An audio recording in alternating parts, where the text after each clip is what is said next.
நிறைய பேர் நினைச்சுக்கிட்டு இருக்காங்க சீமானுக்கு சாட்டை வந்து சீமானுக்கு ரொம்ப நெருக்கம், தேவாஸ் சீமானுக்கு ரொம்ப நெருக்கம், பாக்கியராசன் ரொம்ப நெருக்கம், இமாயின் நெருக்கம். இவங்கெல்லாம் சேர்ந்துக்கிட்டு சீமான்கிட்ட வத்தி வச்சு விட்டுறாங்க, சீமான்கிட்ட போட்டு விட்டுறாங்க. இவங்க காருக்குள்ள சொகுசா பயணிக்கிறாங்க. அந்த காருக்குள்ள ஏறி பயணிச்சாதான் தெரியும் உங்களுக்கு.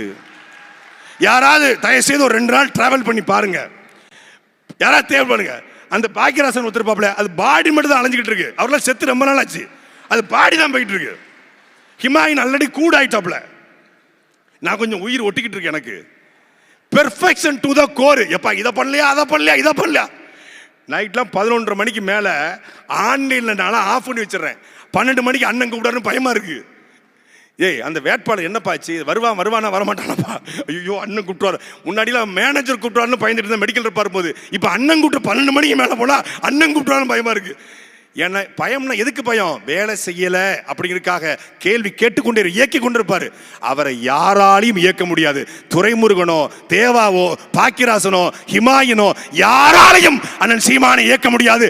அவரை இயக்கிற ஒரே ஒரு ஆள், அவரை இயக்கிற ஒரே ஒரு ஆள் அவர் தான். அவர் கட்டுப்படுகிற, அவர் பேச்சை கேட்கிற, அவர் குறைந்தபட்சம் பயப்படுகிற ஒரு ஆள் அவருக்கு மட்டும்தான். அவருக்காக தான் அவர் இயங்குறாரு.